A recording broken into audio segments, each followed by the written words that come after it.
The average word in Greek, just like in English, can have about 5 different meanings depending on the context, because people often say the literal meaning of the term is this. And they ask, what is the literal meaning of this word? I said, let me ask you a question first. What is the literal meaning of the word trunk? Tell me what it literally means. Trunk. Well, literal meaning, well, tree, okay, elephant, car, body, this thing you ship something in, yeah, okay, see the problem? And so there's no literal meaning, can mean a number of different things depending on the context. So a word by itself means, I use the one I like to use when I lived 5 years in Australia, the word duck. Okay, I say duck, what am I referring to? Am I talking about, quack, quack, an animal? Or is I talking about a verb, duck? Now, how you use duck, depending on the context, can be 1 or 2 different things, right? Duck, if you're duck hunting, you look up, but if there's hand grenades going around, duck means something totally different, right? Depending on the context. Well, the one I like to use, one of the things, living in Australia for 5 years, I became a fan of cricket. Again, someone said it's kind of like baseball and Valium, what cricket is, to explain it. But I liked it. I got into it. And the whole idea, these guys can bat literally for a day and a half.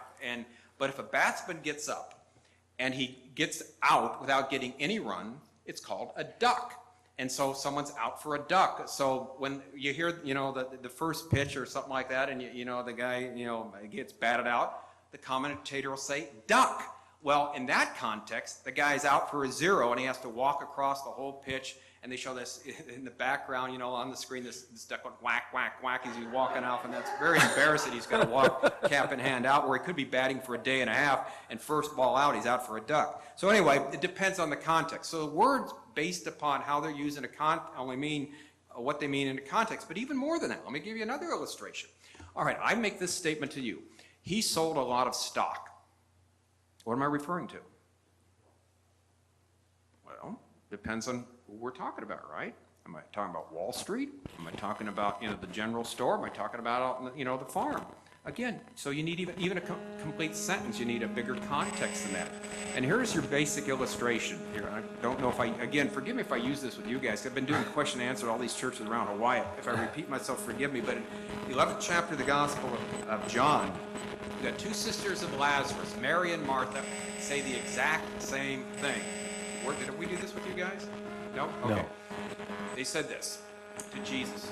Remember, Lazarus dead 4 days, Jesus shows up. The exact same thing, word for word. Mary says, if you would have been here, my brother would have never died. Martha says, word for word the same in the Greek. If you would have been here, my brother would not have died.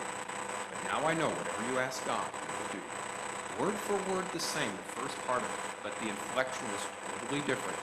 Mary's saying it, if you'd only been here, he wouldn't have died. Martha says, if you had been here, he wouldn't have died, but now I know. Whatever you ask God, he'll do. So even the inflection can make a difference. So how'd I get all that? Heaven knows. Anyway, but I don't know how I got off on that. But anyway, the bottom line is, words only mean what they mean in the context. That's what I got. Good. Okay, let's take another question. Raise your hand. We'll bring you the microphone. All right.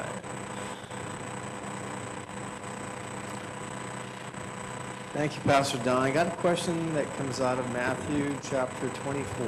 Okay. And it has to do with verse 13. And it says, but he who endures to the end shall be saved.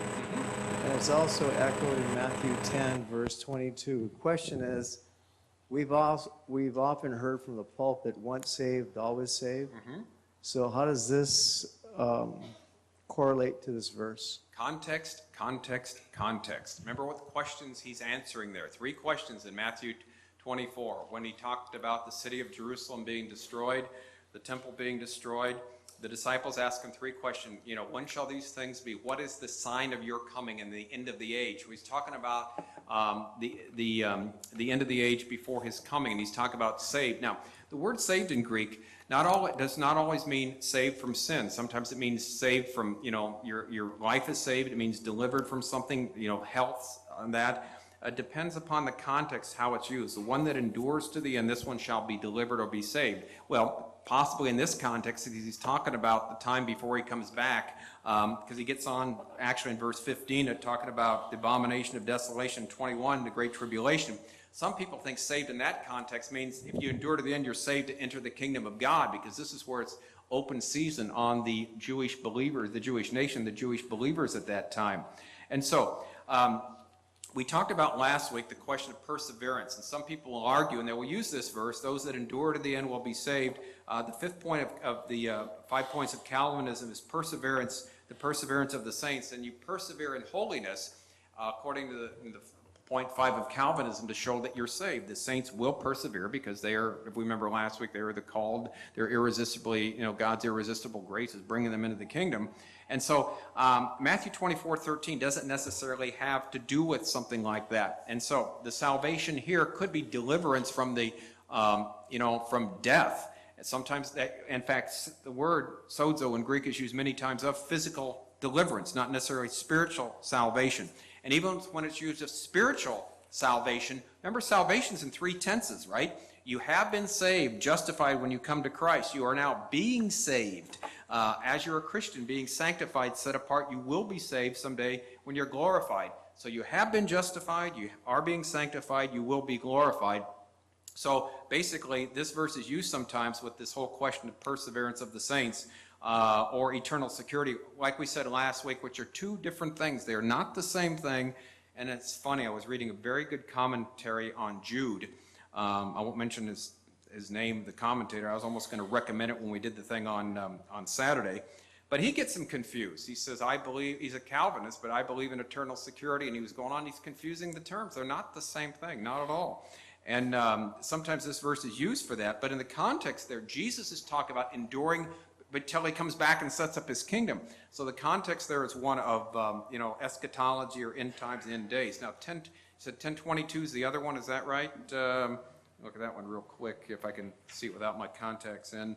If not, JD, you'll have to read it for me. Let's see. Matthew 10:22. Yeah, you'll be hated by all because of my name. But the one who endures to the end, he shall be saved. Yeah, this is when he sent brother against brother, and that he's talking about fighting unto death. Father, son, children shall rise up against parents, and shall put them to death. Okay, let's go back to the context now. Where does it start? Back in verse 16 there. I will send you as sheep in the midst of wolves. This is when he sends them out to preach the message of his kingdom. And again, there's an endurance promised here by the disciples. So in this context again, the endurance here to the end will be saved. The one who resists or fights to the end, it's referring to these disciples who were sent out. So Matthew 10, again, context is the disciples sent out to all of Israel, presenting the kingdom that has arrived in the presence of the king. Matthew 10 is the offer of the kingdom. The kingdom is rejected. Then you get to 13, the kingdom parables and all that. Then into 16, he starts talking about dying and stops talking about the kingdom coming. So in this context, it's talking about these disciples whom he's going to protect. They're going to endure. They're going to be delivered. So the context there would not be eternal salvation. It would be physical safety. Okay. Good. In Revelation 13, 16 through 18, he forces everyone, great, yes, small, rich. Okay. It says that mankind will suffer because of Satan. This person will bring hell to earth. My question is, are we at that point now? Do we have to suffer that much before God comes and saves us? Oh, in the old words of, this is going to date me. I'm going to date myself. Bachman-Turner Overdrive. All right. What am I going to say, JD? BTO, taking care of business? No, not taking care of business. Oh, that's a different one. What's the other? Come on. What's the other one? Anybody? You don't remember? That's the only song I remember from them. You ain't seen nothing yet. Oh, that's okay. it. Yeah, you ain't seen nothing yet. Everybody now. Anyway. Don't get me singing these. We're all having flashbacks, Don. Yeah, I know, me too. We don't want those to happen in the middle of preaching. The flashbacks of the 60s. We got over that when we came to the Lord. But anyway, so I thought somebody was going to ask me about this subject of the Antichrist, the final Antichrist. We're not getting that tonight because I was going to get the question on Wally Shubat's, the Muslim Antichrist that is. But since no one asked me, I'll go on 13 to 16 about the problem, the Great Tribulation and that. Okay, here's what's happening. There's going to come a time. Of according to Matthew 24:21, 70th week of Daniel, the midpoint of that, where there's going to be great tribulation, according to Matthew 24:15, it starts with the abomination that causes desolation. It will begin this period, which has been nothing like ever in the history of the world, no, not towards the ends, no, nor ever shall be. This is according to Jesus. And so Revelation 13 talks about that period of time. This has not happened yet. As bad as things are, and they are bad, but they're going to get so much worse. Now, there's persecution of Christians in many, many parts of the world, tremendous persecution even right now. We are blessed here in the States. However, it's for the saints at that time, the tribulation saints, it's going to be something absolutely terrible, because this final Antichrist is going to basically declare open season on all people who don't take the mark of the beast. And that will be, first of all, those from the nation Israel. He's going to try and wipe them out, but then people who come to Christ during that time. And so any persecution that we have today is nothing compared to what this final Antichrist does when he shows up on the scene of history. And so now it's, again, you literally ain't seen nothing yet. But the good news is, as believers, we ain't going to see any of it, to use the same analogy, because we're going to be out of sight with the Lord, right? So hallelujah for that. So Yeah, good. Yeah. Can you then dovetail off of that, if you wouldn't mind, and maybe we could still get one more question in. We got about 10 minutes, Sure. But maybe just a couple minutes on this whole Walid Shobat. It doesn't seem to want to go away. Apparently, when he was here, he had quite an impact here on the island. He spoke all over the island in some pretty big venues. Yes. And so we're still getting, as you know, during the conference we had that call, and there's a lot of confusion because, anyway. Okay, Go good. for it. Yeah, the one thing I wanted to deal with, first of all, let me say this. I've interviewed him. I believe he loves the Lord. What he's telling the world about Islam needs to be said. Islam is not a religion of peace. It's not a peaceful religion at all. They're peaceful Muslims. It is not a religion of peace. It's attempting to conquer the world. If you don't do it by persuasion, they'll do it by sword, but they're going to do it. The problem I have, with all due respect, is his eschatology. He believes the final Antichrist will be a Muslim. And he's, from what I understand, I haven't heard him say this, but many people told me he's very dogmatic about it, says that with much authority. Again, with all due respect, that is not only a very recent view, but it really can't be sustained biblically for a number of reasons. Number one, this final Antichrist makes a deal with the nation Israel to confirm a covenant for 7 years. Can you imagine your wildest imaginations, Israel entering a security covenant with a Muslim? No, that will not happen. Number two, 2 Thessalonians 2:1-4, this supposed Muslim comes to the temple of God and claims to be God. Muslims only believe in one God, and that's Allah. They don't, they are Unitarians. They reject the doctrine of the Trinity. If a Muslim tried to say there is another God beside the God of Islam, they would be put to death immediately by Muslims, and so he would not be received at that time. Third, he's talking about Shia Islam, which is only 10% of Islam. 90% of Islam is not looking for the final Mahdi, this 12th Imam, that Shia Islam. 90% of Muslims are Sunnis, and they are looking for a different type of deliverer, which is not the same type as Shia Islam.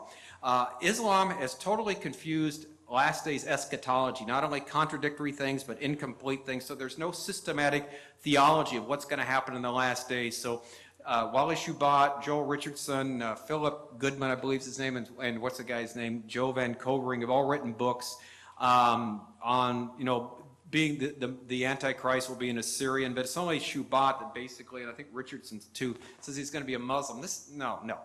It doesn't make any sense. And the arguments that he's going to come from the eastern end of the Roman Empire, from either modern-day Iraq or Syria, doesn't work either. But the idea of being a Muslim, because remember, he's going to confirm a covenant with Israel, number one. Number two, it seems this final Antichrist is going to allow the Jews to rebuild their temple on the Temple Mount.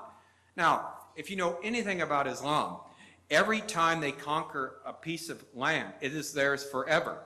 They've conquered the Temple Mount. They took it over in the 7th century. They will not allow a Jewish temple to be built. Islam, believe me, on that presence. You can't go up there today on the Temple Mount with a Bible and open it up. If you try and preach there, they'll take you away. So the idea that somehow you're going to build a Jewish sanctuary, a temple there with sacrifices right there on, not a chance on earth. A Muslim would not allow that to happen. Now, a non-Muslim, a European would, and because the final Antichrist will be a Gentile, the people of the prince that shall come, Daniel 9:26 is going to be the one who is this final Antichrist. He's a Gentile world ruler. He will give the okay for the Jews to rebuild the temple and that, but he will not be a